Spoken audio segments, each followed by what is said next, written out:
We say that the hour of death cannot be forecasted, but when we say this, we imagine that the hour is placed in an obscure and distant future. It never occurs to us that it has any connection with the day already begun, or that death could arrive this same afternoon. This afternoon, which is so certain, and which has every hour filled in advance.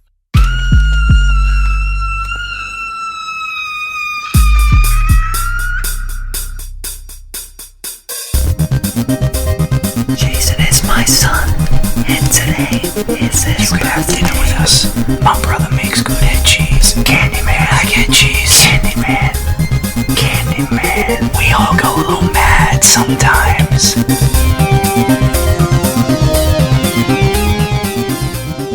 Hello and welcome to Two Guys, One Necronomicon, a weekly horror review podcast where we talk about all things horror. We talk about your cult classics to your modern day trash, and this week we are reviewing Final Destination. Yes, we are, Shaney. We are your hosts, Brian Hotboy LaGrasta, and Shane, I got that ass butter, Smith. I don't even know what ass butter is. You got it. I don't think I do, though, because it sounds kind of gross. Ass butter. Yeah, I'm going to opt out of That this one. good I'm cream. opting out. You should opt in. Nah, opting out. We played a game called Cult once, where you design your own cult, and the cult that I designed was called Opting Out. Yeah, oh no, I know. Where people can choose to opt out of reality. Right, because I'm taking it as I'm opting out of the nickname of ass butter. We were just opting out of 2020. Just opting out into a different, multiverse. Yeah, well, opt back into like 2019 or something like We're that. gonna opt back to 2019. Yeah, when things were simpler. Not a mass suicide cult. Right. Although some of our other cults that we created were rain down fire. By the way, highly recommend, if you're a board game fan, to pick up the game Cult. It is a lot of fun to play with a group of friends. I think it's called Cult Following. Okay. Yeah. It's not even that expensive either. It's like $25 or $20 or something. Yeah, all it is cards. You basically look at the cards and you design a cult based off of that. Great game. If you're a creative soul, you'll like it. Exactly. And you're a good storyteller. It's perfect for you. Basically, that has absolutely nothing to do with Final Destination because there are no cults in Final Destination. That is true. And for those of you who have never listened to our podcast before, let me tell you a little something. Hit it. Let me tell you what we do around these parts, in these backwoods. And by backwoods, I mean the New Jersey suburbs. We review horror movies because me and Shane grew up loving horror movies. And to do so, we give you a summary of the film. We back that up with a scene-by-scene, offbeat color commentary analysis of said film. And then we wrap it all up in a bow with a review on a scoring system of 1 to 10. 1 spooky Snoop Lion for a terrible, terrible production. Yeah. 5 spooky Snoop Lions for an average, mediocre film where you may just watch it again. And 10 spooky Snoop Lions for something that's just off the fucking chisel. Okay, so Bones would be 1 Snoop Lion. Like 1 or 2 Snoopy Lions. Our review of Truth or Dare with Mike G probably would be 5 Snoop Lions. Fair. And then 10 Snoop Lions, Cruel Intentions. Gotta throw it back in there. I don't hate anybody, but if I could hate someone, it might be you. Is it because of my love of Cruel Intentions? I like the movie. I just like it a little too much. That is fair. Final Destination is fucking wild, dude. Yes. The opening accident in the airplane is still as scary today as it was when it came out. I think that was the test. So when me and Shane were originally consulting about doing this episode, this is a movie that we both watched as kids. And just knowing as a kid, it actually traumatized me as a kid. Yeah. Which is completely understandable. Like, why would you ever want to go on a plane after seeing that opener? Yeah, I'll never forget it. So, when watching it play back, for this episode, was the second time I've seen it. Okay. I don't know about you, if you've seen it. I've seen it before, but it's been years since I've seen the movie. I remember the beginning very well, where other details were kind of I was young. I watched this movie when, I don't know, I was 12 years old. And now watching it again, it is just as scary as I remember it. It's just as vivid, especially the first, 20 to 30 minutes. Yeah, exactly. And that opening sequence with the plane is very jarring. And yeah, it's spooky. I totally get where the main character, you see him, he's very scared, very superstitious almost. And it makes total sense to me. If you see him in the beginning, he's kind of always taking these deep breaths. He's always looking around. It makes planes seem so scary. He's so observant. He looks at the wing and he sees like the rust when he's getting onto the plane, and he sees it shaking and the metal clanging together because of the wind and the storm. And it's just like, it builds this tension from the moment he's in his house to the moment he steps foot on that plane. It builds with all the little details. Extremely anxiety inducing movie, in my opinion. I'll tell you why. It's because I've struggled with similar issues when it comes to, I used to be kind of superstitious with things. Mm-hmm. Especially when it comes to football. Yeah. You know, all the remotes got to be in the right places. I know. Your beers, your coffee cups, everything's got to be aligned correct on the table. But I used to have this thing, and I don't know if other people probably have it too, where like, it's almost obsessive compulsive, where you think like something bad's gonna happen, so you like touch something a couple times, or you have to close a door once, twice, 3 times, you have to wash something down. It's just like you're fidgeting with things, because if you don't do said thing, your entire family dies. Yeah. Do you know where I'm coming from, or that's no? No, but I mean, for me, no, but I know what you mean. Like, some people are like that. Yeah, so you associate like this fear that you have, and it's like you project it to reality. If you don't do said thing, it's going to adversely affect you. Yeah, exactly. It's going to be your destination. Your final one. Oh my God. So Final Destination, for those of you who don't know also, is a series of movies. There was 5 of them, I believe. It was Final Destination 1, 2, 3, The Final Destination, and then back to Final Destination 5, which was a prequel. I never saw the prequel. Yeah, so I've seen all 5 of them. I would say the first 2 are very good movies. The third one is okay. I know you don't really like the third one. I don't. But it's okay. The fourth one is a train wreck. Yeah, it's absolute travesty of a movie.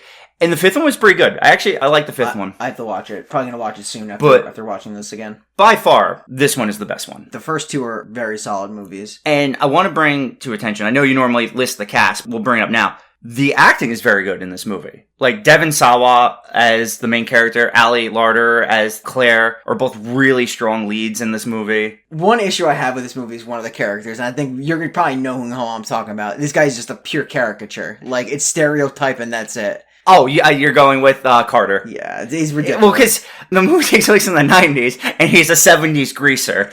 No joke. They throw a Letterman jacket on him, and this guy just becomes a crazed lunatic. It's true, because there are certain things he does where it's just like, oh my God. I mean, it works in how they do it, but he is over the top. I also really like Sean William Scott as Billy. Yeah, it's a weird role for, like, Sean William Scott, in all honesty. He's like a guy that gets picked on. Exactly. So, it's weird. But it works. He plays the character well. He doesn't have that much screen time, but he's good when he's on the screen. I looked through the filmography of Devon Sawa, and I know he's the guy from Idle Hands when I know him from. Yeah.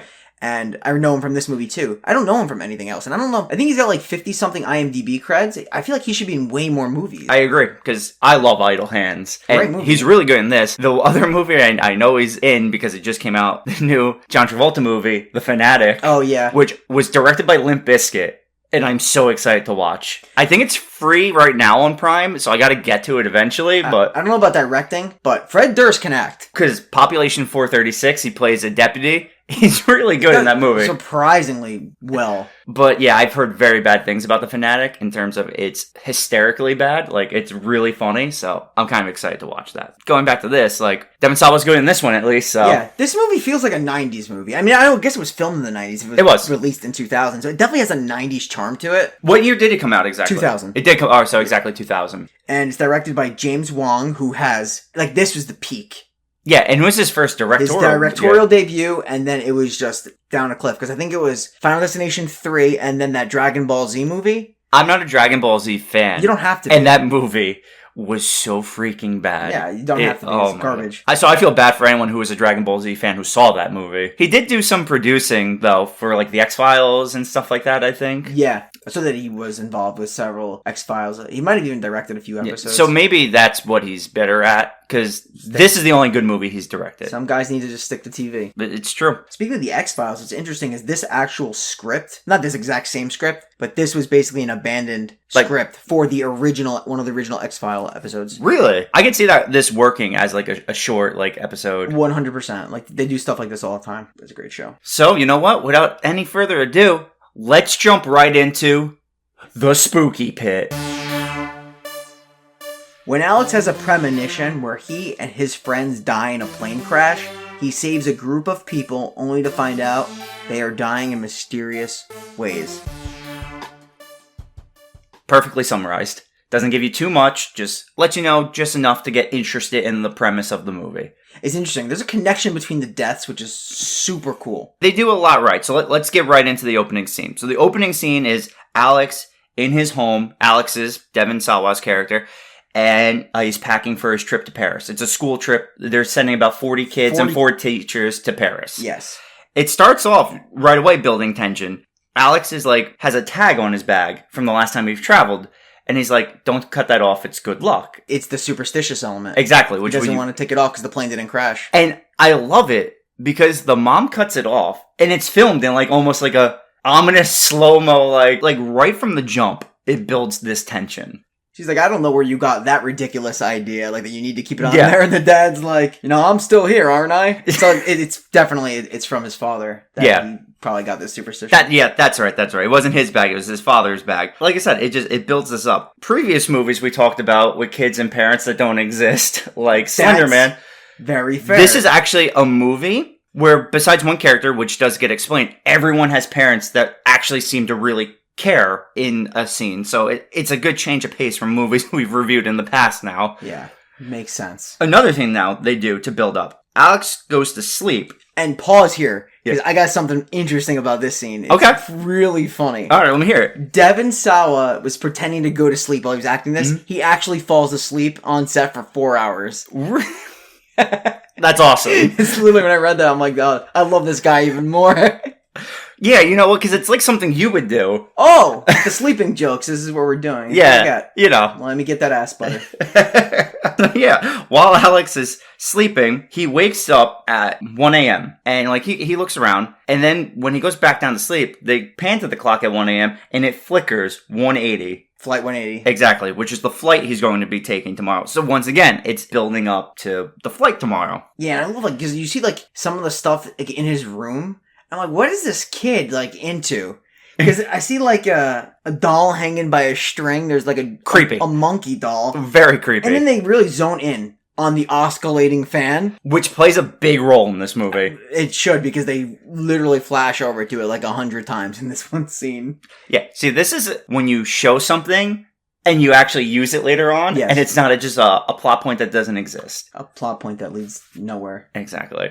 Next day, we cut to the airport, and you see Sean William Scott, who is Billy in this movie, and he's trying to pick up a bag, and your boy Carter just shoves him over pretty much. So a little bit of just character profile here. Sean William Scott, or Billy, is just, he's just a kid, but he gets picked on a lot by Carter. Yeah. Carter's the fucking douchebag. Yes. The douchebag jock, very stereotypical, got a Leatherman jacket, so with this, it gives him the authority to beat the hell out of everybody else. Exactly. I think he is supposed to be, from Greece, because even his girlfriend, Terry, she's got, that, curly, grease hair, Terry's sweet, though. Yeah, she's a very nice person, but Carter's Carter. Yeah, so I think it's interesting. Alex is handed a reality beyond matter pamphlet from this, you can only assume this dude's a cult leader. He's got, this strange tattoo on his forehead, and the guy's like, death is not the end. And then the teacher pulls him away. Yeah. Death will be the end for you if you keep harassing my students. Yeah. It's very tough. And even before that scene, when Alex, Todd, his best friend, and Todd's brother George arrive to the airport, Todd's dad says to Alex, take care of my boys, make sure they're okay over there. Except up. And that's what I'm saying. It's all these little things are building and building to the big scene that's going to happen at the beginning. It's the pamphlet of death, take care of my kids. Basically, if you don't know Breaking Bad, he hanked it. Yeah. As soon as you say something to protect someone or I love you, it's over. It's the jinx. Yeah, it's the jinx. This is even another really good scene after the pamphlet. Alex goes to check in, and he's handing his boarding pass to the woman. The background noise kind of drops, and all you hear is the clicking. The status of flights. The flights. Tells you the departure times, and the gates, all that stuff. And you just keep seeing different ones come up. Canceled. Some say on time, delayed, canceled. And then you see his flight. I believe it just says on time, right? Yeah, his is on time, as scheduled. Just that suspense again, because he's just staring at it. It scares him, seeing all these flights that say canceled. Then, when he goes back to talk to the lady even mentions, oh, your birthday, it's the same time as the departure of the flight. 9:25. Yep. It's weird. That's a little thing. I'm not sure what it means exactly. Also, I noticed on the ticket, he's flying into Charles de Gaulle Airport in Paris, which is where I flew into when I went there. Oh, baby. And what'd you do there? I didn't have my plane explode. So there was that. Whoa. No, I landed and then I went to see the Eiffel Tower instantly, which is, I'm assuming, what they were going to do. They never got the chance. Yeah, so you just see, like, after they go in and they get near their gate, Todd and George, Alex's friends, they're kind of like pushing each other. They're arguing over the money that their father gave them for the trip. Teacher tells them to knock it off. Carter and Terry are just public display of affection on a chair. Yep. And then you have this outsider character that's not really friends with the entire group. Clear is the one that played by Ali Larter. She drops her book. Alec picks it up for her. And you look at the page that she's on, there's like a car crash. Oh, I know. I didn't even notice that. Yeah, there's like a car crash on the page. The car's just completely like in shambles. So that's just another thing that's like leading to like what's... Yeah, at this point, Alex just keeps walking and he looks at the plane that's like grounded, one of the planes, and he just stares at it for a while. Yeah. Clearly, he's scared. He's definitely got those superstitious tendencies. He's got a lot of anxiety. Yeah, I mean, because he's just staring at like the wing, and it's just like, it's creepy. It's building. And then Todd comes up to him, and Todd's like, hey, I gotta go take a shit. You want to come with me? He's like, why can't you take a crap by yourself? And then Todd explains how, you see over there, that's Krista and Blake. He's like, you don't want to be on the plane. You go in there, non-ventilated bathroom, and then who's going to step in after you? Krista or Blake? They're going to think of you now every time they think of this putrid smell. Yeah, I mean, you can't torque a wicked cable on the plane and expect to get any action. Those were the words he used. So I love then how right from that sentence, it instantly cuts to both of them taking a shit. They literally dumping. And then Alex hears John Denver playing, and he's like, John Denver died in a plane crash. Yes. And what I also like about this is this song plays, I think, 3 more times in the movie. John Denver, the omen of death in this film. He is. He really is. That's when they get out the bathroom and they start boarding the plane. As they're boarding the plane, he's like staring at the plane again. Then when he's about to step from the landing area into the plane, he like looks in between the gap, and that's when you hear the metal rustling in the wind and lightning in the sky. Yeah. Chipped paint on the side of the plane, like you mentioned, like the rust. Just like little things here and there. And it makes you like, when you go on a plane now, you're like, you don't want to look for that and scare yourself, but then you're kind of curious. Like, this movie is the sensation of horror, for sure. Especially if you're an anxious person, no doubt. And it's not even has to be with a plane, it can be with anything. Like, I know some people who are scared of driving, like, over 60 miles an hour on the highway. If you're driving with someone that's driving fast, you're probably doing everything you can to just, whatever it is, OCD habits that you have that try to, I need to do this so we don't die on this. I mean, I was scared of planes for forever. I didn't get on a plane for the first time until I was, I want to say 25. I think was the first time I got on a plane. Yeah, like I was always scared as a kid to go on a plane. Like when me and my family traveled to like Florida or like Montana or something far away, like we always drove. Mine was last year. What am I talking about? I was 20 years old. Yeah. It took me forever to actually get onto a plane. So as they're on the plane, Todd's brother George, he's like looking around, and the first thing he sees is a crying baby. And he's like, it'd have to be a real fucked up god to take this plane down. And then he looks over again, and it's a disabled man. And he's like, really messed up. Really messed up god to take this plane down. Mm. They're getting their seats. Krista and Blake ask Todd to switch seats with them because one of them is sitting next to Todd and the other one is sitting next to Alex. And Todd's like, I would, but I have a UTI, which would not be my first go-to reason to switch stuff. No. I mean, I get it, because you have to stand on the aisle in case you have to go to the bathroom. Yeah. But, like, where do you put that in your bank of excuses? Like, apparently he was number one in the bank for him. He wants to sit next to them. Obviously, he wants to get with one of these girls in Paris. But saying you have a UTI is not going to be... Yo, check out my dick with my UTI. So they're like, okay, well, we're just going to ask Alex to switch seats with us. And then, like, he's motioning to Alex. He's like, no, don't do it. No. He's like, yeah, I'll do it. Yeah. Alex, super nice guy. He's like, yeah, I'll switch with you. Which is very important to note for the end of this movie. Yes, it is. So remember, Alex switches seats in this instance. They switch seats. Billy gets on the plane super late. Like, everyone's already sitting, and they're literally about to take off, and Billy finally gets onto the plane. Alex is just super scared, like... Fidgeting stuff. Yeah, he goes to fidget stuff, breaks his in-flight tray. Yeah, so now it won't... fold-down tray. Yeah. Breaks a piece off. It stays down, it won't stay up. And he's just, like, looking around, and... Flight attendants, he's looking at, like, the safety manuals out the window. Yeah. Like, he's just on high alert for anything that looks out of whack. And, like, as a viewer, like... You're getting anxious and nervous watching this with him. Like, that's what I'm saying. Like, for, like, a 2000s, like, you wouldn't think a movie like this would give you this kind of anxiety watching it. But it really does. It like really builds it up. Yeah, for sure. And then the plane takes off and there's tons of turbulence. So like everyone's kind of like nervous because the plane's like kind of rocking, and then it kind of quiets down. There's some point where the French teacher's like getting everybody like pumped for the trip, and everyone's like, woo!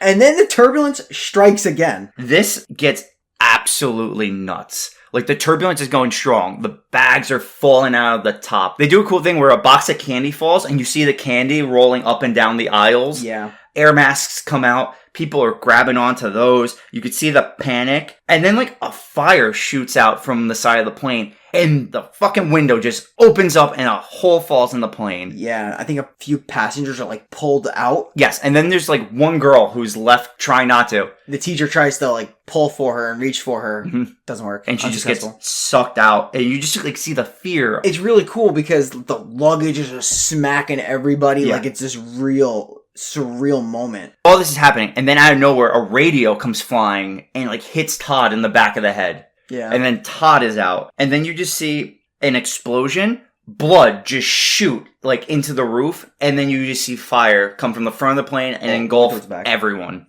And it ends, obviously, just going through Alex. Yeah. That scene, like, that just the plane crash is maybe, like, a 3-minute scene. Of the movies, like, we've reviewed, it's up there as one of, like, the scariest scenes we've talked about so far. Oh, for sure. Every Final Destination has, like, an opening scene that's, like, fucked up. I think they said that this is, like, the shortest one of them all. Yeah, I could believe that. Because, like, the second one's the car crash, which is also done really well. It's also why the second one's really good. The third one's the roller coaster. It's a little over the top the way they do it. The fourth one was also a car crash, I believe. So, you know something funny? I don't know the exact way they shot this part of the film, but I did read that I believe it was Kerr Smith who plays Carter, and Sean William Scott who plays Billy. Mm-hmm. Both of them took Dramamine for motion sickness because of the rocking. Shaking. That they actually, when they were filming this, actually fell asleep for a good amount of, like, on and off. So people just keep falling asleep during the filming of this movie. Yeah, I mean, that one makes more sense. Yeah, because they're actually on something. Once the fire goes through Alex, going back to it now, he wakes up, sweating, in a panic, and he realizes, like, he's back to, like,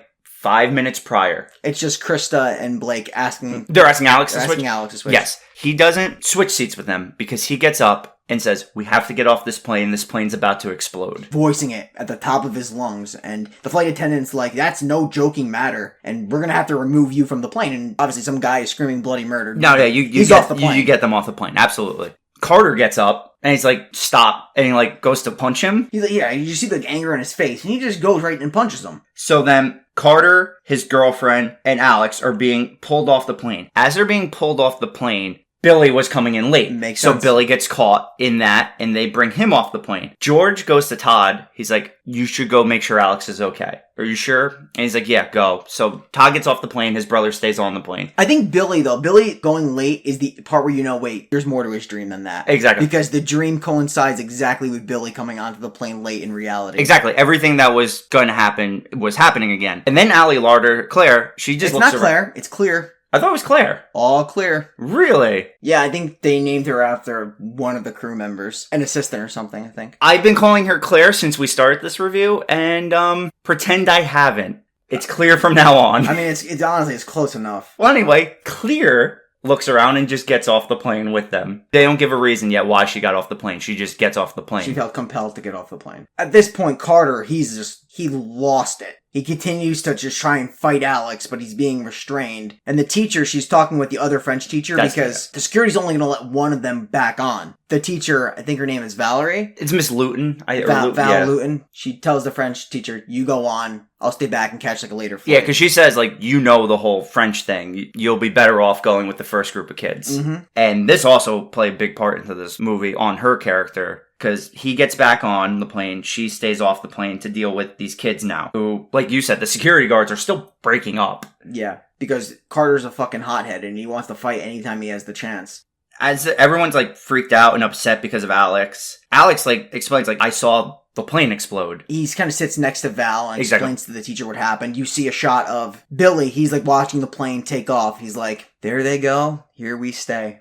Carter's, like, ridiculing him. Because Alex is like, I saw it happen. It was so real. Then they start to fight again. I'm like, about time. This boy needs to get his fucking ass whooped. I think this is the point where Alex actually jumps over and knocks him down. Exactly. As they're like all watching and like trying to break up the fight, in the background, like a wide shot. You see the plane blow up. And then, like, obviously the delayed reaction, then the glass just explodes. In the airport, the glass shatters, which is cool. And man, like, this is another jaw-dropping moment because it's, like, in the top left of the actual frame. Exactly. And you just see the thing just explode. And yeah, it's a jaw-dropper. Interesting piece of information. This movie, it's not technically based off of, a plane crash per se. Mm-hmm. However, they actually borrow footage from a previous plane crash. Really? Yeah, it's the crash of TWA Flight 800 that took place on July 17th, 1996, and it was a high school French club, and also French class, yeah. Citing a mechanical failure. Interesting. It picks up with the 7 of them just sitting in a room.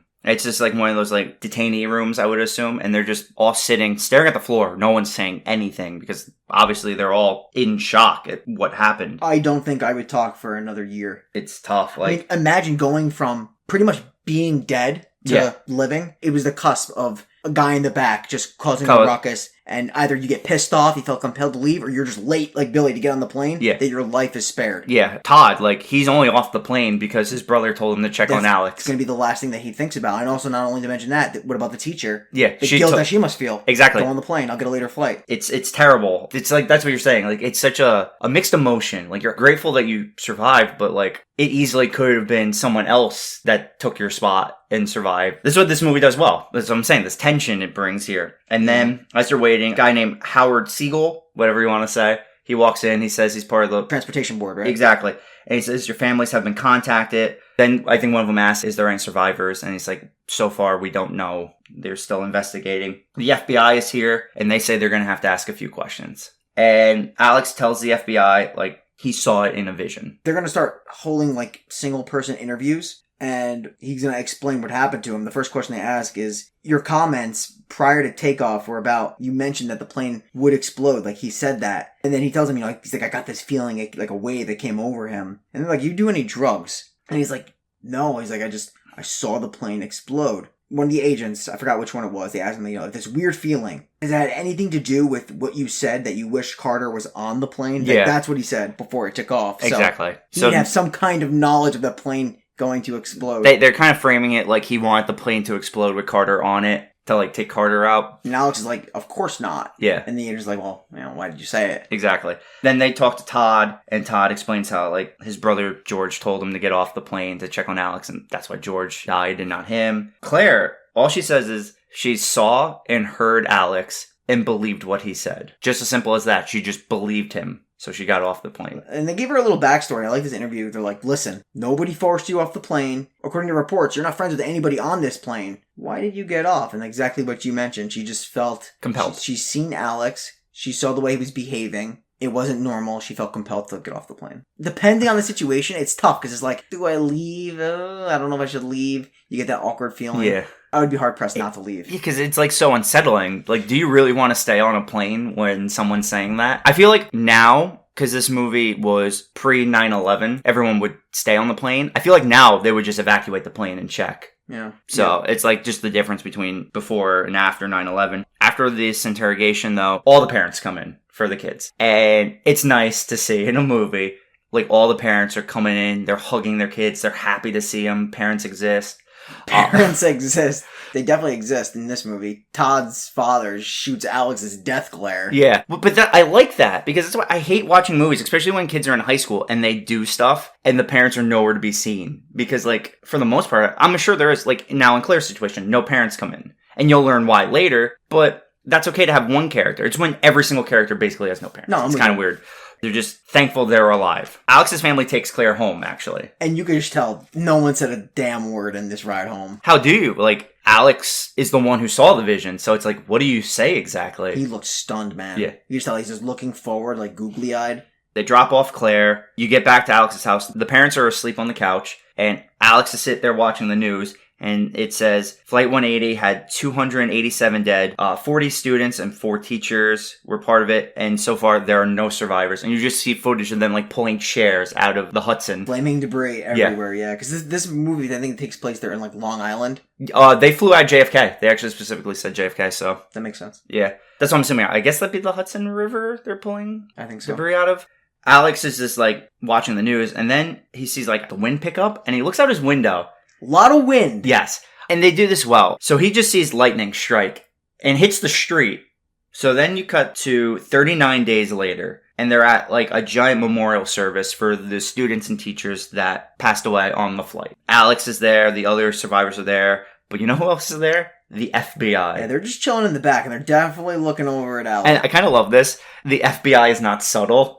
No. And they never try to hide. They're always there in plain sight. Absolutely no cloak and dagger FBI in this movie. No. I think they want him to know they're watching, in a way. Doesn't stop him, though. No, it doesn't. Each person, kid, teacher gets up with a rose that they're going to put on the memorial. And I actually really like this scene. Well, it's a memorial. It's like this giant bird that they made for the kids. Like an eagle. I think the names are in it too, right? They're engraved on the marble statue. And I like this scene because each person that Alex saved, he interacts with in this scene. Yeah, not a lot of them are grateful at all. The first one he interacts with, I believe, is Carter. Carter literally goes up to him, grabs him, and says, I don't owe you a damn thing. I control my own life. I'm going to live forever. So, there could be a lot of please explain to me's in this, because this is definitely a supernatural movie. Mm-hmm. But my first please explain to me is this. Please explain to me how Carter is going to live forever. It's that jock mentality. Clearly he wants to control his own life. Yeah. He doesn't like the fact that, like, something would be looming over him and controlling him, yeah. Whether it's a deity or just Alex or death events. or yeah, exactly. He wants to feel like he is always in control, which is why he says that. The girlfriend, Terry, doesn't really say anything. She kind of just has to hold him back. She's trying to avoid confrontation. But she looks at Alex almost in, like, without saying it, like a thankful way. Yeah, she gets it. She is the exact opposite of Carter in the situation. She just seems thankful. And we didn't mention it, but not getting up and lining up is Clear. Clear is here, though. She's, like, in a corner by, like, a tree. Then Billy goes up to Alex. This is why I love Sean William Scott in this role. Because he's like, hey, man, I got my driver's license today. I got a 70. It's the lowest score, but it's still passing. And he's like, you know what he told me, though? Sir, you're gonna die at a very young age. And it's like, is that true? Can you see? Can you confirm that? Use your vision. I think he tells him that's not true, right? Not now. Not here. Not ever, Billy. And then he just saunters off. Yeah. Just leaves. Yeah. Like, he looks all happy, like, da-da-da-da-da. And he comes back. He's like, if I ask out Cynthia Pastor, that's right. Will she say no? And Alex is just, like, clearly fuming at this. And he just leaves again. It's so great. Like, that's the Sean William Scott yeah. little entry into this film. Because it's not an over-the-top comic relief. He just comes in spurts where it's, like, appropriate. Because the next scene is really depressing because Alex goes up to Miss Luton and he's basically like, are you okay? And everything. And she's like, don't talk to me. You scare the hell out of me. And she just walks away from him. And this is the indication we're like, okay, they're actually not going to, besides Terry, like, show any sort of gratification for calling it out. They just don't want no part of it. They think he's like bad juju or like a freak. I guess that's the word they use in this movie. Except Todd, actually. Because Todd comes up to him next, and they haven't spoken, I guess, in the 39 days, really. His father just doesn't want anything to do with Alex. Because that's what Todd says. He's like, my dad, I can't right now. He's like, but if it's some time, me and you, we go check out a Met game, I think he says, or Yankees. Yankee game. And so, like, Todd clearly wants to stay friends with Alex. It's just the pressure from his dad right now because of the loss of George is too much. But the other character who's also grateful is Clear. Clear walks up to Alex as well, not scared of him. And she's like, it's because of you that I am still alive. She thanks him and she gives him like this white rose. For some reason, a photographer snaps a photo of them. I guess because, Yeah, he's the one. Yeah. He's the one. So he takes a photo, he turns around, she's gone. Yeah, I guess because they are the most, for our news, would be the interesting characters, because Alex is the one who said it was going to explode, and Clear's the one, I get it right now, the name, Clear's the one who just got off for no reason. It's like her slate is clear. Yes, we could say that. Oh my god. Alright, so then we cut to Todd at his house pooping. A lot of poop in this movie. Second Mainly, poop scene. Todd's a poop guy. He's always been that way. Yeah. You've known him forever, Shane. He's a poop guy. He was definitely poop in Saw 7. He plays a detective in that movie. It's the only other movie I know Todd from, and it's night and day how he's pretty good in this movie, and he's absolutely terrible in Saw 7. But to his credit, Saw 7 is just a terrible movie in general. So, really, really bad. You think it's the worst in the series? It by far is, Probably. I think. Yeah, the fifth one's pretty bad, too. I was really disappointed with the fifth one. Yeah, I agree. They're by far the worst, too, but like Saw 7's just, yeah. But back to Todd Poop. So now we get our first glimpse of what's actually going on in this movie. Because you see the toilet water leaking in the back. Then you see Alex, and he's like looking up all plane stuff and crashes. I am just marveled over his recent literary choices. Because you have Air Disasters Volume 1, Engineering Analysis of Fires and Explosions, all the classics. Yeah, all the heavy hitters. So he's just studying all that. But why read that? It's late at night. Let's pull out the Penthouse. Yeah, he rips out the Penthouse magazine. And then, like, there's, like, this newspaper where I don't know if it's because he sees a picture of Clear, because there's, like, an article of Clear. It's the picture of them at the... Yeah. Because she's got, like, no parents, so she's a story. And she's the one that didn't really have, like, a clear explanation. Yeah. She just kind of got off the plane. It ain't clear. And this is my question. Do you think he stopped his Penthouse search because he got this attraction to Clear, or because of the fact that the magazine represents what happened and he just was put off? I think the second one. I think he was just put off once he looked at it again. I could agree with that. Then we cut to Todd, who's the worst shaver in the world. Well, here's another thing. His face is already clean shaven. Yeah. Why the hell is he shaving again? It's a good point. So it just like cuts his neck a little bit instantly, but then it cuts to the water, and that toilet leak is getting pretty severe, and it's also making a beeline right towards Todd. This water is super fast. This is like a water slide, kind of. It's just slipping towards him. How does he not notice it? It's a great question. Yeah. And then gets a scissor and starts trimming his nose hairs. This is another scene where it's building like, is he going to slip and cut his throat with the razor? Is he going to slip and stab himself with the scissor? And then he plugs in a radio, and you're like, oh, never mind. He's going to electrocute himself. We've seen this before. Exactly. But none of that happens. And then it cuts back to Alex, who gets a Legend of Zelda owl, just shoots at his window out of nowhere. He throws a magazine at it, because apparently he hates owls, but it hits the fan. The fan has come back into play. The owl is an omen of death. Really? So that makes sense. See, this is why I need you here next to me. Because you got the information I don't have. I do some research. We also have Jen who does our research, and it's been great. A lot of use for information we use on each episode. That one I knew. Okay. Yeah, I didn't know that. That's pretty cool. So this makes a lot more sense to me now. Because I just thought it was Rando Owl. But he hits the fan with the magazine, and then one little piece of paper lands on his lap. Yeah, so when the paper goes through, it's like bullshit, of course. It like cleanly shreds the paper in like a million pieces, and one piece like just lands on his knee. And it says Todd, T-O-D. That is the spelling of this Todd. It's missing a D because it is the German word for death. Which I didn't know until you told me earlier as well, which is very, very interesting. Are we going to cut back to Todd with 1D? Yes, we are. And that radio that he's playing, by the way, John Denver. Yep, like I said, it comes back all the time. Every death kind of like coincides with like these premonitions and John Denver. Yeah, again, like the liquid's traveling. He pulls out the plug of the radio. Mm-hmm. He's like, nope. No John Denver for me. You're not gonna get me. I cut myself on the razor. I may have seen this story before. If I leave this in, I'm gonna die. I'm just kidding. He had no idea. He just was not into John Denver. Exactly. Todd then steps back, slips on the water, falls into a clothesline, which wraps around his neck. Yeah, it's like thoroughly wrapping around, and obviously you know that there's some kind of a force driving this. Well, yeah, you're gonna learn very soon, because he knocks over all the shampoo bottles. So his feet are slippery, so he can't stand up and grip. And then, because when he goes to push himself, he slips on shampoo again. Yeah. So he can never get up and balance. So he's constantly, like, he's being hung. And he's, like, reaching for, like, the nose hair scissor, but it's just, like, just out of his reach. Yeah, you get a shot of the father. He's just sleeping downstairs. No idea what's going on in the bathroom. Also, his eyes have turned, like, a bloodish red. Yeah, because, like, since it's choking him so hard and it's like, tight enough, like, the blood vessels break in his eyes. It's very gruesome looking. Yeah, I think you mentioned it right. Like, I think his struggle was very real. Yeah. Because, like, he's trying to pull, but it's, like, got tight wire. Yeah, it is. It's just, like, a little bit thicker than piano wire. Piano wire exactly. is, like, almost microscopic. Yeah, that's the perfect way to put it. It's very thin. Sadly, Todd is not able to get up or get the scissor, so he does indeed die in the bathtub. And what I like about the scene is as soon as he's dead, the water trickles back and goes back into the toilet. Recedes back into the toilet. You know what's interesting too? Because there's the part where the water is moving when he's like standing up and like shaving. The water's like moving towards him. The second he goes towards the shower, it shifts. Yeah. So if you didn't already know, now you do know, like, besides Alex's premonitions, there is a supernatural force that is now after the survivors.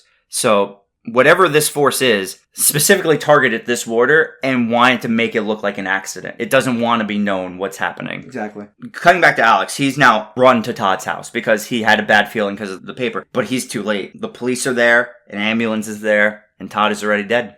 FBI is there. And then for some reason, Claire's hiding behind a tree. There's a reason for it. Exactly. She tells Alex to leave because the FBI is also there. And Todd's dad says, Todd felt so guilty over George, he killed himself. And Alex is like, there's no way. That's impossible. Todd was just telling me he wants to go see a Yankee game. He wouldn't do this. He had plans. And he just turns around and walks away. He goes back to see where Claire is. Claire's gone. She's out. He goes to leave, pretty much, right? And the FBI, like, watches him the whole time he's there. For any onlookers, they're making sure to clear the way. Next day, Alex now walks over to Claire's house because he wants to ask her what the hell she was doing there. A ginormous leaf falls down in front of him. This movie, you're just going to see like a bunch of different like triggers, like things that he sees and stirs feelings within him about like what's to come. And then Claire's like welding. She's like an artist. She's like all these weird statues and shit. She's like the guy from the Iron Giant who just likes to make sculptures out of scrap metal.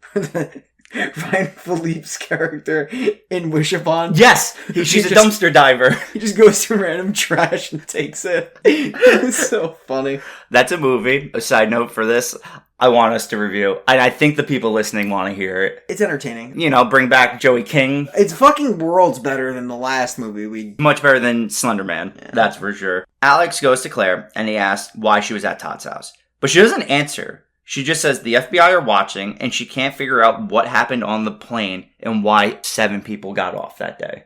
Yeah. She only tells them, like, what she does know. Yeah. She's like, the FBI does not investigate teen suicides. The FBI apparently do not have a clue about what caused the crash, but they have not ruled out anything either. And this is also when she reveals to Alex. She says she felt what Alex felt. She didn't see what he saw, but she felt exactly what he felt. Almost like Claire has this inner premonition as well without the vision. And it was definitely apparent in that scene when she gets up and leaves the plane. Yeah. Something that came over when she watched him. But then he looks at her and he asks her, he's like, again, like, why were you there last night? And then she kind of goes off topic for a bit. She's like, shows her the artwork. She brings her to this, I'm going to describe it as a spring thing. It's a spring thing, okay. So she shows him spring thing and she's like, spring thing is a representation of how he makes her feel. Springy. And he's like, sorry. And she's like, no, the sculpture doesn't know what or why it is. It's reluctant to take form and yet create an absolute but incomprehensible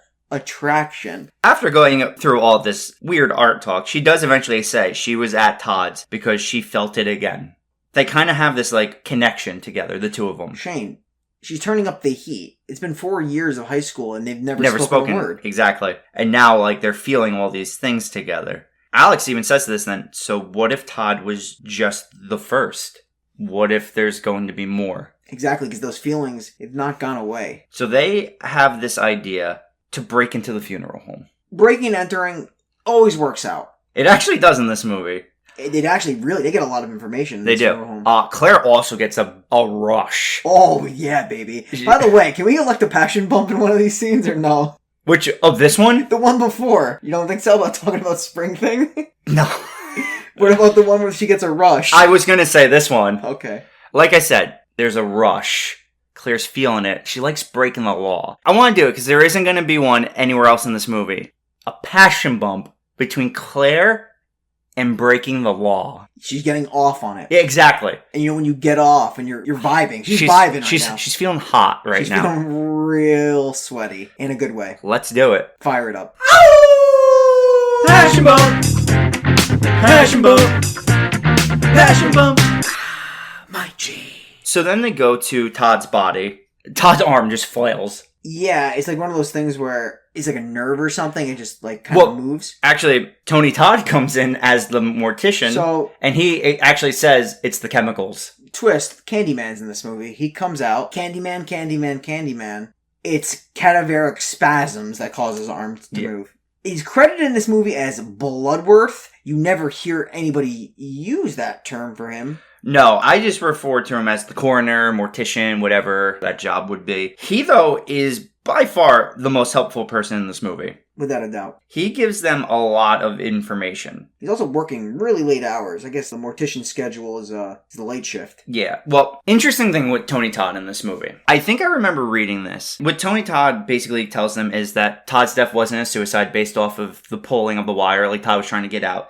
And he just talks about how death isn't an accident. Death always comes, and you can't cheat death. Now, we'll go more detail into what he says in a second, but the idea, I believe, for Tony Todd originally was for him to be death itself. That's what it appears like. Because he appears in, I think, the second one for sure, and I think the third one, and he's the same role. He's always there collecting the bodies of these victims. So I think he was always meant to be actual death, but I feel like they dropped that at some point. Maybe it's one of those things where they try to give Death a persona because he gives them all the insider information. He even gives him a warning before they leave, like I'll see you. Oh yeah, the last thing he says I'll see you soon. Exactly. So I think no doubt, like he gives him some interesting keywords. You just mentioned it. Yeah. So death is kind of inescapable, right? It's this whole spiel, but he also says it's part of death's design.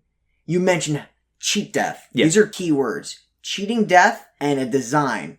And then Alex mentions, if death can be cheated, maybe he can discover this design. Because that's what he wants to do. He wants to figure out the path and kind of learn the design of how they're going to die. Or how they're dying in general. Yeah. And they think, well, haven't you done so already? Tony Todd just says, death is always coming back for you, essentially. Just because you cheated it once doesn't mean it won't come back. You guys need to figure out how and when it's coming. Because he's like, you technically cheated death once. And you've actually changed the design of death. It's got like a little butterfly effect-y kind of which it does element here. Because in the later sequels, you realize them surviving stopped other people from dying. And that's why the sequels happen, because it's death just trying to catch up and get rid of all these people that shouldn't be alive. Which is why I definitely want to review Final Destination 2. Oh, yeah. We don't have to review the other ones, but I think 2 fits in really well with this one. I think that's why they're both very good movies. But like we said, as they're leaving, Tony Todd says, I'll see you soon. And it's so ominous. And Tony Todd is that guy. His voice is so good. That's why he was great as Candyman. Just when he speaks, it's incredible. Yeah, so I like the element. The villain in this movie is death. It's death itself. It's the element of death that's coming for them. So that's why the toilet water went back in. Because, death is just trying to catch up and kill the people without revealing that it's death going. And he wants it to look like an accident, or an everyday occurrence. Yeah, so long story short, Alex cheated death by getting 7 people. I think it's 7 of them. It's 7 that of them. were supposed to die. Whether he wanted to or not, they got off the plane due to his actions. They were supposed to be dead. They're not dead. He cheated death, and death's coming for them. Exactly. So then we cut to Alex and Clear talking at a coffee shop. Talking about things. He shows her the magazine cutout that he got from the fan that says Todd. And he says it was another message. And as he's explaining this message, premonition, whatever you want to call it, he sees a bus go by in the window. But there is no bus. Premonition. Exactly. It's another premonition. And then Alex says, what if we weren't meant to get off the plane? And it still is our time to die? What if we have to cheat death one more time? And then your favorite character shows up. Carter pulls up with Terry at this point. He is. And you can just see, he sees them eating by themselves. This look of just anger just rushes over his face. This part is so unnecessary because he takes off, pulls a 180 turn, almost killing Billy. Yeah, because Billy's riding his bike. Knocks him down to the ground. He almost gets killed. Yeah, because another car almost hits him. Yeah, it just gets very, very close. Inches from getting his head absolutely crushed. And then so Carter comes up with his girlfriend. I think the teacher's here too. Yeah, right? so this is what I like. Because the teacher comes out of a shop. All the survivors are now here again. While everyone's there, Carter's about to start fighting with Alex again. But the girlfriend is she's had enough of this. She's pissed off. She's yelling at them. And she's stepping backwards as she's doing this. I'm moving on from you. You can drop dead. And as soon as she says dead, she gets just smoked off by a bus. I didn't remember this. This is one of the big scenes I did not remember. Yeah, it happens, in an instant. And I was shocked because it seemed very casual. She's like, no, we're done. I'm moving on. She takes steps back, but they're not like major steps like she's going somewhere. Because they frame it where you don't see where the street is. Exactly. It's very subtle. You don't even know a street's there. And then there's just a freaking huge bus that just hits her. Mm-hmm. It's almost like a jump scare, but like it's an effective one because it's like important. It kills a character. Like it wasn't a jump scare for me. It was another jaw dropper. Because like if you're not expecting it, it just comes into frame and like. So then we cut to like Clear calling Alex. Alex's dad answers and says like Alex doesn't want to talk right now. Yeah, he's dodging her calls on purpose. Yeah, well, I mean, he's now seen 2 of the people he survived die already. He's watching the news, and then the newscaster explains that there's a new theory on what happened with the airplane explosion. Combustible fluid was leaking. There was a spark from a fuel switch beneath the coach cabin in the fuselage. I hope I said that right. And it may have been ignited, and that proceeded all the way to the fuel pump, and that's what caused the explosion. And this is where he realizes the path of the explosion is Death's design. He basically takes out paper and he puts who was sitting where, and he makes a path showing Todd, Terry, and then Mrs. Luton would be next. He's like, okay, I know who is next. And then you cut to Mrs. Luton saying she's moving. Everywhere she looks, all she sees is Larry, and she sees the kids. And she's most likely going to say Alex. She looks out the window and Alex is standing out. The look of fear on her face. Yes. And to be fair, I would be scared because he's literally lurking. Yeah, he's doing a lurk. And then he starts fidgeting with her tires. It's so funny because like she instantly hangs up and calls the FBI. I mean, I would Which I would too. Absolutely. And the FBI pulls up and he's like smacking her tires. Like, this thing's got air. Checking the air on this thing. And they're like, dude, get in the car. And he does. So they take him away. It's pretty funny because, like, he looks so suspicious. Oh, 100%. When they cut back to Mrs. Luton, they do what I like here. You see a breeze below the curtains, but the window is closed. So you know Death is lurking. Death never has a form. You do see, like, shadows and like, the only form you'd think is Tony Todd. Yeah, exactly. Death is just, like, this entity that's just always there, almost. So maybe, like, Tony Todd isn't Death, but maybe he's, like, works with Death. Because the way he words that speech before he leaves, he's, like, giving explicit hints. Because I'll give you an example. When they're in there, Alex is like, we're sorry for breaking in. He goes, no harm, no foul. See you soon. Not pissed at all. He's a mortician. You pissed if someone interrupts you and breaks into your business in the middle of the night. No. No harm, no foul. See you soon. They cut to Alex real quick. He tells the FBI how he thinks Miss Luton is next. He says some other things, but it's not important. Because what is important is coming back to Mrs. Luton, who puts on some vinyl. And what song does she play on the vinyl? Rocky Mountain High. John Denver. 3rd time now the song has been played. There's one more occurrence, I believe. It's like Death has a soundtrack, and it's John Denver. One song playlist. Then we cut back to Alex. He's trying to explain the death pattern. The trail of death that he found out, which I think is really cool. The whole design scheme of this movie is really... It's original. It's refreshing, for sure. He's like, I'm going to figure it out, and we're going to break it. It kind of cuts back to Mrs. Luton again. The audience would see a reflection of like this dark, ominous presence behind her in the reflection of the tea kettle. Yeah. She's going to make some tea. She looks, there's nothing there. She's feeling like this breeze, and she lights the oven. Light goes out in the oven. She lights another match and goes to relight it again. Scene cuts back to the FBI. And the FBI obviously don't believe him.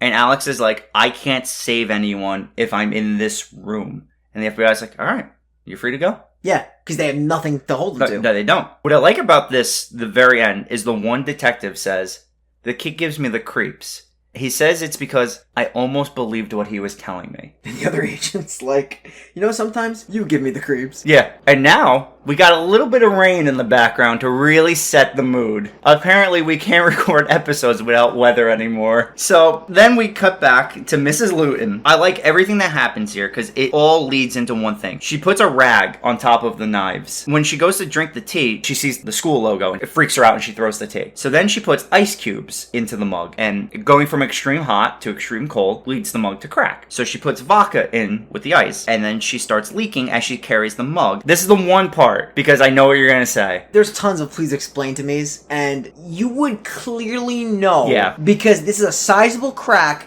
There's a lot of water. It's leaking a lot. You hear it. Unless you're deaf or you have some impaired hearing, you would clearly notice this. Also, the thing, she's holding the cup ahead of her, so she would step on the water. Exactly. I do agree, but I don't care. Because No, I know. I like the rest of it. Because this scene is also insane now. It leaks into the computer. It fries the circuit board. It starts to smoke and fry. She leans, like, just a little bit. And the second she leans, it explodes, and a shard of computer screen sticks right into her jugular. Yeah, and she is bleeding. It is gushing blood. She actually has to hold her hand to her throat to just keep her even alive. Yes.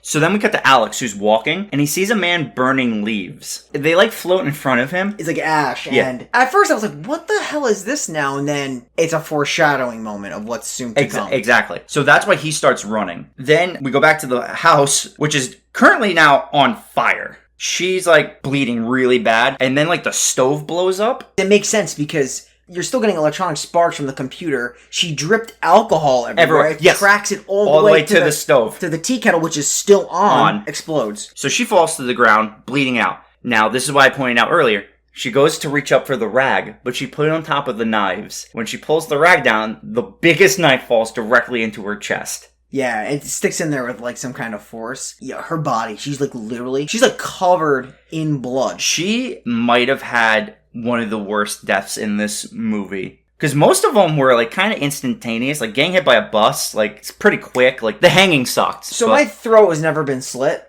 So I don't know what the feeling is like, but what I can say is you gotta be choking on your own blood. Exactly. So you're going through all of these things. You also now have a knife in your chest.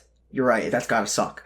And your house is on fire. And your computer broke. Exactly. It's a miserable time. So Alex runs into the house and he sees her and he's like, oh my God. And like he's deciding what to do. Another explosion kind of happens and the chair falls over, pushes the knife all the way in, and she's dead. She's dead. So he does the worst thing you can do, which is throw the chair out, grab the knife, this bloody knife that just stabbed her, and he realizes instantly, he's like, oh fuck, like my prints are all over this now. But he just drops the knife, runs, and leaves a bloody footprint. Basically, as soon as he gets out of the house, it blows up. Yeah, it blows up, sends him surging, and actually Billy's there. Yes. And Billy falls off his bike because the explosion propels them off the ground. I'm assuming it's intentional that the survivors are so connected because they're always in the same vicinity almost. Besides, obviously, Terry and Carter, who are dating, besides Todd, Georgie, and Alex, who are all friends, It seems like these characters would never meet. They weren't like friends or anything, but now it's like they're always connected. They're always in the same area. Which is pretty cool. And I'd also like to say, Alex's case is an interesting one because no matter how hard he tries, he's digging himself a deeper hole with the law. And now, like, clearly Alex is going to be a top suspect. Like, they're going to think he murdered her with all this stuff he left behind. The only thing I say is, like, it is a little funky how he would literally go right from the FBI in, like, literally no time right to Luton's house. Yeah. But, again, like, DNA is the 100%. Like, you're not going to book somebody on a premonition. You're going to book them on hard evidence. Exactly. Which they're going to have now. We cut to the FBI, actually, and they're asking Claire about where Alex is. Where has this guy gone to? And she says, I don't know. I haven't seen him. They give her their number as a precaution. She may need to talk with them. Another thing that does not go unanswered in the movie. They all then meet at the memorial. Not all, because Alex doesn't meet with them. It's Billy, Carter, and Claire. Yep. I've still been calling her Claire from time to time. I apologize. This is interesting because they arrive and Carter sees Billy, just whips out a switchblade. I'm like, no. Really? But no. He's going to carve his girlfriend's name in the memorial because he feels like she should be honored there. So the three of them decide they need to go and meet Alex to learn who's next. They all, for the most part, believe this is actually happening now. So they're driving in Carter's car. Carter and Billy have some very funny back and forth with each other here. But then they pull over to the side and Claire gets out at a park. And she says, I'm going to go see Alex. Does she know Alex is there exactly? I think she might, honestly. Because they have this connection, right? I think she does. She shares some of these feelings. The visions, almost. But, like, her idea is let's split up. She wants to be alone with him. But I think the rationale was we can cover more ground.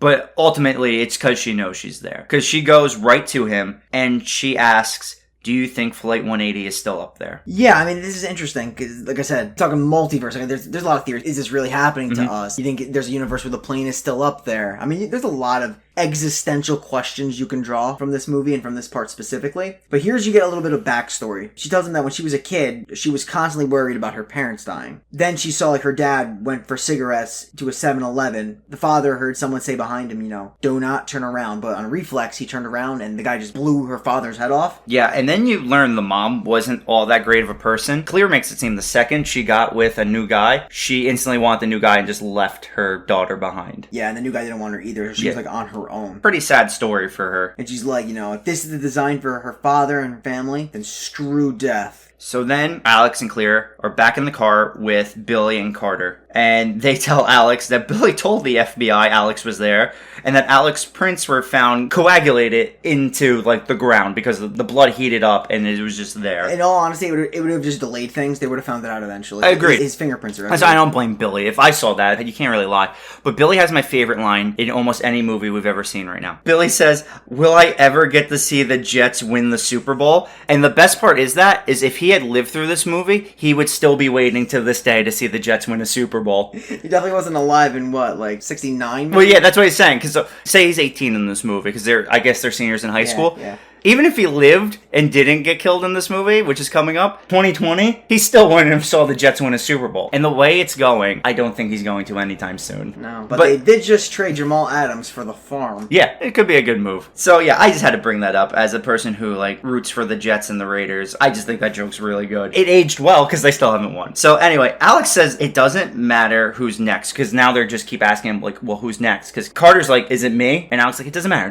So Carter's like, it is me, isn't it? Super Carter loses his mind. He just puts pedal to the metal and starts going extremely fast. And then everyone's getting worried. They're like, stop going so fast. And he's like, if it's not your time, well, you shouldn't be worried. You guys are going to make it out. If something's going to hit me, I'm going to die, you guys are going to live. Which is really bad rationale. Yeah, no, it's very flawed here. Because if you think about it, they can all get hit and they could just die in sequential order. Which is something they do in the second one, which is interesting. So yeah, Carter's logic is super flawed here. And as he's speeding through this, Billy even has another great line. It's like, man, I fucking hated French class. Line in the movie. It has nothing to do with anything. He just rips it. It's so funny. It's this tense moment where Carter's going 100 miles an hour through red lights, and you just hear Billy say that. You know you're gonna die. Just say something you fucking hated. It's so funny. Then he starts to take his hands off the wheel. He actually looks excited while he's doing this and nervous. Yeah. He gets off on taking his hands off the steering wheel and driving 1,000 miles an hour. During this, though, Alex sees two things. He sees a train in the window, and he sees his seatbelt broken. But then he sees that it's actually not broken. It's together. Yeah. Both are very important because Carter stops on the train tracks. Of course. And you see a train is coming. Of course. I don't know if they're called, but I'm going to call them the train markers. They come down, so they're kind of held in there. Mm-hmm. And you just see the headlights of a train coming toward them, slowly approaching. And it's not close. They have time. Clear and Alex are in the back seat and they're like, Billy, get out of the car. And Billy's terrified. Yeah, he's Which, to be fair, I could see you being in shock right now. Oh my God. And they're, Billy, get the fuck out of the car. Yeah, I think different people will process it differently. Certain situations differently. He is he's in shock. He's in shock. Shocked. Yeah, because they're seeing shit. Yeah, they know what's coming. They're just acting at a higher response rate. But Billy does get out of the car. Clear and Alex get out of the car, and Carter's just sits there, and they're begging him, please, Carter, get out of the car. Get out of the car. Get out of the car. Alex is it's not the way. Get out of the car. Almost pleading and begging. And this guy, he doesn't have to save him, but he wants to save him for the grand scheme of things, for the design. Not he wants him to die. Yeah. But you know what I mean? He wants to save him. Prevent death from occurring for everybody. So Carter goes to start the car. One of the few times I will give this a pass because it makes sense with the movie. The car doesn't start. It doesn't start. But that makes total sense. Yes, because obviously it's been established death is an entity that is controlling things. Correct. Because death also locks the door. Death locks the door, and then Carter's it's not my time. And then this is I gotta get out. But he can't. Because the door is locked. That's when I think he's realizing it is his time. Because then the seatbelt also won't open. Yeah, he can't get out of the seatbelt. Luckily, the window was rolled down because Alex goes in and he's trying to pull Carter through the window, but he's stuck in the seatbelt. And the train is chugging closer. And this is really cool how this is done. Because obviously, Clear and Billy are screaming. Mm-hmm. And he's getting him halfway out, but he's still stuck. And then the train just hits the car. Yes. But you do see that Alex had pulled Carter out of the car. So both of them are on the ground. So now, this is the first instance where someone has been saved from death from the original 7. As a viewer, you're okay, so is Carter safe? Or is death just going to try to get Carter in a different way? So as the train's going, they pan to this metal piece of the car underneath the train. And Billy's ranting. He's get away from him. He's next. Carter's next. Carter's I'm safe, dude. I'm alive. This is he's gonna die. You see him speaking in monologue, just keeps going off on how he's gonna be the one that's gonna die next. Let's get away from him. He's definitely gonna get away from him. So as he's backing up, there's a chain under the train. It grabs the metal, flings it, not like a clean neck decap, like No. through the mouth decap. It's like a chin cap. Yeah, and just cuts his head off. And so Billy is just dead. So at this point, you realize Carter's safe. They saved him. Death has skipped him. And police are starting to come, obviously. And Carter and Claire are like, Alex, you have to get out of here. You have to go. He's like piecing it out. Like, I saw it. I saw the train. I saw the seatbelt was broken. It's why I knew I could save Carter. And it skipped Carter and went to Billy because Carter was saved. Cheated death. So then Alex does eventually leave because Carter's like, seriously, get the fuck out of here. The police are coming. Because this is the first time also Carter actually seems thankful. Oh, no, yeah, he is. He is. Because he knows that this was, like, legit. He was now right in front of death, and he saved his life by pulling him out. So Claire set Alex up at a cabin in the woods that her family had owned. I think it's her father's cabin, Yeah. she mentioned. And Alex has this place completely death-proof. Like, you see the windows are taped. Everything's, like, boarded up and hidden. He puts on these really thick gloves to open a tin can to eat, like, pudding or... He's next. Yeah. But death has no chance with the way this thing is set up. Mhm. This place is rigged. As he's, like, eating, you see the wind blow through from underneath the door. There's a stirring. And it knocks over garbage, which knocks over a fishing pole, which opens a door, which Alex goes to push back closed, and a little blade comes through the top of the door. Yeah, it just, like, cuts through the wood, but it's far away from his face. And then he, like, opens the door, and he sees all these, like, rusty hooks. He's like, tetanus. That's how it would have got me. Overlooked that one. He's like, I'm on to you, Death. Like, Alex is like, he's, like, almost playing a game now with Death. He starts conversing with death. Yeah. He just starts talking, like, and he's just, like, looking in every direction in the house, just, like, calling him out. He's like, I caught you. I can beat you. He just, like, does this a lot. I love it, because he knows he's next, so he's like, until he gets me, Clear is safe. I can't think of, like, a moment in my life where I just started, like, screaming out at something. No, yeah. I can think of maybe, like, besides praying, like, actually, like, yelling out by yourself. Can you think of anything? Like, in a room by yourself? By yourself, anywhere. Outside, no one can hear. You're by yourself, you're isolated, and you're just shouting out at something. Oh, maybe playing Xbox. Frustration, yeah. Yeah, Maybe. that would be the one thing I could think of, because I've definitely cursed at my TV while playing video games. How'd that before. go? The video game didn't listen. But it made me feel better, and that's what's important. It's weird. I guess it's just some kind of chemical in your body that just you need to Just let it out let sometimes. it out. And sometimes when you let it out, you make really, really poor decisions. That is also true. So then we cut to Claire, who has the FBI watching her home, and then Claire goes to talk to the FBI. They ask her where Alex is. She says, I'm never going to tell you. But she does. For sure. Alex then is looking at a newspaper, and that's when he realizes This is the trigger. this is coming back all the way to the beginning where we said to remember the switching seats. He realizes he never switched seats. Technically, no. He woke up from that, call it a premonition or a dream. Yeah. Krista and Blake were there. He never gets to sit down next to Todd. He gets evacuated from the plane. Yes. So, he wouldn't have been next. Claire would have been next. So that last scene wasn't death coming for him. No.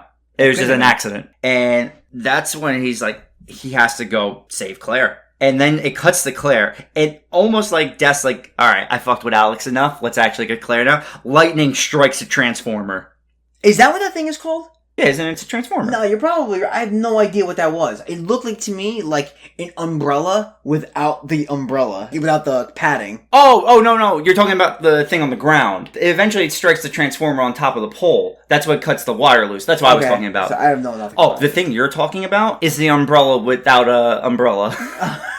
I honestly, the thing you're talking about, I do not know what it's called. It does strike that. Because it, like, loosens it. It's like a metal pole that just starts spinning. Lightning strikes the transformer, because then there's the loose wire that's dangling. Down cable. And then she realizes it's by her dog. And this is a live wire. Yes. And I don't think the dog ever had a name. No, but I'm going to call him Sparky. Yes, because he's next to a live wire. But then cut to Alex. The FBI shows up. And Alex is a genius because he has an escape rowboat. And everyone knows the FBI can't swim, so they can't catch up to him, and they have to drive around to the other side of the lake. So cut back to Clear, and she's able to rescue her dog, which is great. However, there's a large metal pole, umbrella-like structure that comes down, crashing onto the ground. Almost impales her. Inches from her face. And then we cut back to Alex again. Who almost gets impaled as well. Yes, because he starts falling down a very steep hill as he's running from the cops, tumbles all the way down, and is inches from like a sharp branch that was looking like it was going to right through his mouth. Then we cut back,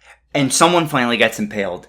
and it's the above ground pool. Because umbrella thing that we don't have a name for goes through it, causing all the water to come out. And obviously, with a live wire, it's a very easy way to get electrocuted. And they do a cool shot here, like the wind blow, but you see like death almost like in the water. It's like a black shadow that floats through the water. It's really cool. So then we cut to Alex, who lightning strike a tree, and the tree falls on Alex, pushing his face into a puddle where he can't breathe. He's drowning in a tiny puddle.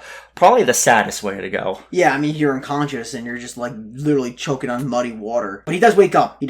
Yeah, and Claire is climbing her house to escape the electric water. Yeah, and she's trying to grab hold, I guess, of like the roofing. Yeah. And she loses her grip. But she starts to hang on with one hand. She eventually does get up the roof, but the down wire does come and try to attack her. It hits the water, and there's a cool shot where she's running through her house, and all the outlets are just blowing up. Everything's sparking and exploding as she's running through it. It's a really cool shot. Yeah, like everything is bursting. Anything that's electric powered. She gets in the car in her garage, starts backing out, actually breaks through her garage door. She doesn't even have time to open the garage door. But she gets stuck, and the live wire lands on the hood of her car. And then a gas can gets cut open because part of the garage door that holds it up falls, knocks over the gas, and then the gas leaks out. And I'm like, so much is happening. I have to keep pausing this movie so I remember what's going on. This is happening simultaneously with what's going on with Alex. But Alex eventually does come, and he notices the downed wires. And when he gets to where Claire is, Alex spots her. He tells her, don't move, don't touch anything. You're grounded by the tires. But he finds a shovel, because he needs something to fight off the sparking wires with, because these things are lively. He smacks it, sends it flying, one of the wires. When he smacks the live wire, that's right. It smacks. It hits the propane tank, which then shoots under her car. And that's when he's like, it's gonna blow up. Yeah, because the turpentine that has fallen earlier on is being lit by the sparking cables, and the fire catches in the garage, starts creeping towards the car. Alex is like, Clear, the car is going to explode. So he knows what he has to do at this point, which is he just has to grab the wire and get Claire out of there. Yeah. He's essentially going to sacrifice himself. I guess his rationale here is if he dies before Claire, so it skips Claire. Yeah, or just like throws off a pattern. Yeah. Exactly. He just picks up this wire. Claire gets out of the car, it explodes, and Alex goes flying back, and Claire is safe. And Claire and the FBI who have shown up run over to Alex, and they just start performing CPR on Alex. But that actually doesn't happen, because what happens is they actually have a three-way. No, that's not what happens. They have a very passionately charged scene between both FBI agents and Claire. Alex dies, and they start making passionate love on his dead body in such a way, and it's so heated, that the fire engulfs the entire garage, ignites them, and they're still thrusting through the inferno. What a rewrite. I don't know if it's a great rewrite, but it's a rewrite nonetheless. They're calling it Firecracker. Okay, I'm bought in now. That's a good ending. That's a good title. But realistically, what happens is the FBI agents are performing CPR on Alex. Alex actually does end up living. Because it cuts instantly, like you don't see anything. It just cuts to 6 months later, and Alex, Claire, and Carter are getting off a plane in Paris. And they even joke, it's like, who would have thought we would be on a plane again? There ain't no way. I'm getting on a plane 6 months later? I would get on a plane again in my life. Yeah, I know. I guess, like, it was their way of, like, coping with it and, like, not letting it control them. They fought death. I know. Shane. That doesn't go away. Well, they thought they won. They sit around a nice little outdoor cafe in Paris, and they give a cheers to Terry, to Todd, to all those who died on Flight 180. But then in the background, there's a man on guitar playing John Denver. Of course, a French guy's playing an American 60s musician. To be fair, though, that could happen. A classic is a classic. I've seen weirder. As that guy's playing, Alex asks why it skipped him. It essentially says, like, he saved Claire, but no one saved him. Yeah, so he's kind of, like, fixated on this idea. She's like, let it go, but he can't. Yeah. And I get it. So Carter suggests, what if it's still after Alex? What if it's eventually going to circle back? You know, we have to circle back. You can still be next. So Alex starts freaking out. And then he gets a premonition because he once again sees a bus in the window. And he's like, I have to go. I gotta go back to the hotel room. You guys stay here. Oh, it's Claire who actually sees the bus in the mirror, not Alex. Correct. So that is Claire's first premonition. Because then when Alex is backing up, she goes and grabs him and gets him away from a bus, which would have hit him. He would have been tarried. The bus swerves, hits like a bunch of like poles, like scaffolding. Is it what it hits? It hits a pole, which knocks into a ginormous sign. Which breaks the sign. Breaks the sign, or the sign breaks off and actually swings toward Alex. But Carter runs, tackles him before, he's hit by the sign. And so Carter's like, I saved you. So Carter's like, is it over? Or like, who's next? And then the last shot of the movie, which I love it, the sign just comes back and it's going to hit Carter and the movie ends. Yeah. And obviously you'll learn in the sequels that Carter did not survive that sign. And that is our review of Final Destination. What a cool movie. Yeah. Definitely unique. Definitely different. I like the idea that they're fighting something they can't see. They're actually fighting death itself, which is a cool concept. Yeah. Because it's not like the devil as an entity. It's not like a demon. It's just the idea of death is after them. Or Tony Todd. They give death a face, I guess, with the Tony Todd piece, but I don't know if it makes sense to completely... I think it's more like a designated worker of death. Exactly. Or yeah. I don't think he's death, because you see death, and death is just like... the force. This force, and I don't know if it's something that manipulates him. We can go There's so much you can talk about, but it's not important enough. It's just a cool thing to think about, essentially. My rating, believe it or not, and it might be a little high, but I'm biased, so who cares? I'm giving it a 9 out of 10. Okay. I absolutely love this movie. I think what really keeps it at a 9 is the fact that 20 years after this movie came out, the opening plane crash is still as scary and as tense as it was when it first came out. 100%. It's what terrorized me of ever going onto a plane. I'm still terrified now after rewatching it. I just got over my fear of planes. Yeah. And I had to watch this movie now and probably won't go on a plane. That's not true. At least you probably won't have to because of the pandemic for a while anyway, so. Yeah. But the acting is all very well done. The comic relief. Carter's a little over the top. That's just one character. The story's really good. You're interested in it. You care about the characters. I mean, yeah, some of it is a little... The water one with Miss Luton when she dies, like, obviously she would have noticed the water. Like, that's not... You could have done that maybe a little differently, but that doesn't take away from me how much I actually really enjoy this movie. It's just a different concept. Obviously, it was overdone when they keep coming out with sequel after sequel after sequel, but I really enjoyed this movie, and I think a lot of people will enjoy this movie. Yeah, I think they set the tone with the plane crash for the entire movie, and it always goes back to this event, and they're always looking back. Everything kind of traces back to the seating, the schematics. He sat with his friend Todd in the premonition, but not in reality when he woke back up. They tie in a lot of loose ends with the FBI agent giving her their numbers. I like it when movies come full circle and they don't just leave stuff out and that just never comes back into play. Agreed. And this movie pretty much ties up every loose end. I give this movie a very, very strong 7 out of 10. This could easily be an 8 or a 9. I give this a very strong 7 out of 10. I think the acting is pretty good. The characters, like I mentioned, I think Carter is literally a caricature. It doesn't feel real in the movie to me. He's my biggest critique of the movie. That would be my only one, would be his character. Yeah, and I also think that the kills were really cool. They're very graphic. Luton's kill with her throw and how she has to hold it there. Todd's kill, the struggle was there to get up. So, the aesthetics of this movie were definitely there. The blood was there.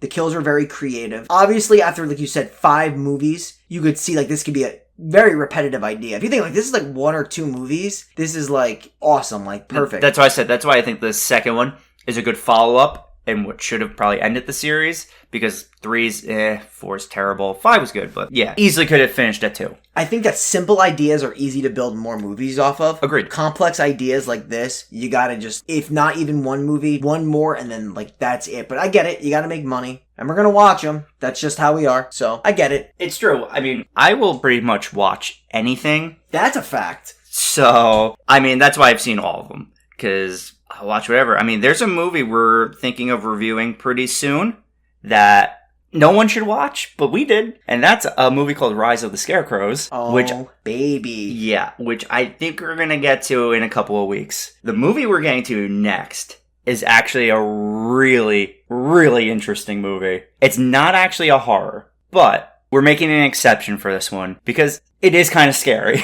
Well, there's disturbing elements in the movie that, upon further reflection, you're like, wow, this is kind of like a horror movie, but it's just not characterized as horror. Yes. It's disturbing, though, to say the least. And that's why the movie we're doing next is Dogtooth.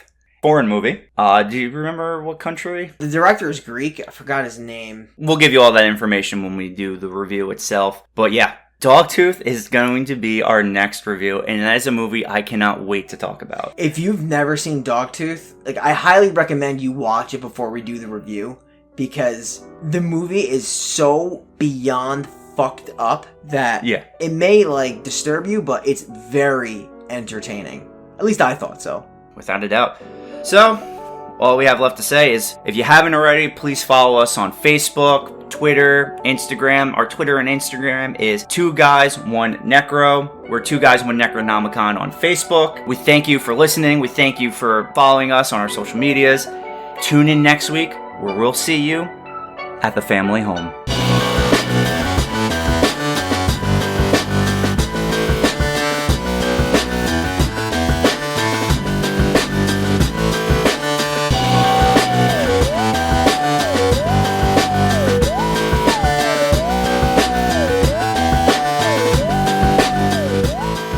And if you haven't already, please follow us on Facebook at 2guys1necronomicon. Also follow us on Twitter and Instagram at 2guys1necro. Also, if you can, and if you listen to it on Apple Podcasts, please throw us a rating on there.